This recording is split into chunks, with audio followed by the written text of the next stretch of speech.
সম্মানিত দর্শক, আসসালামু আলাইকুম। সকালবেলা একটা আমরা ভিডিও দিচ্ছি যে আমি 10 মিনিট রাস্তায় দাঁড়িয়েছিলাম। দাঁড়িয়ে আমরা বন্ধু বান্ধব বললাম যে ঘন্টায় কতটা গাড়ি আসে।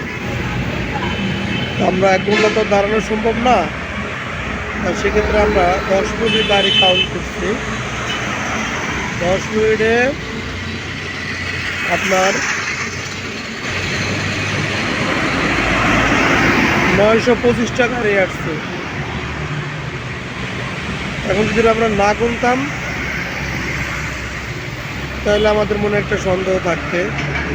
তাই গাজীপুরের থেকে 925টা গাড়ি ঢুকছে 10 মিনিটে। এর মধ্যে এই গাড়িগুলো সমস্ত ঢাকা উদ্দেশ্যে যায়। এর মধ্যে বাদ ছিল 625টা, আর বাদ বাকিরা অন্যান্য বাস, বাদ বাকিরা অন্যান্য গাড়ি, যেমন truck, pick up, private car. তাহলে আমার কথা হচ্ছে যে 10 মিনিট যদি এত গাড়ি যায় ঢাকার উদ্দেশ্যে, এই গাড়িগুলো ঢাকা যে যানজট হবে না। আমরা যে সরকারে বা গভর্নমেন্টের দোষ দিই, আমাদের আসলে দোষ দেওয়া ঠিক না।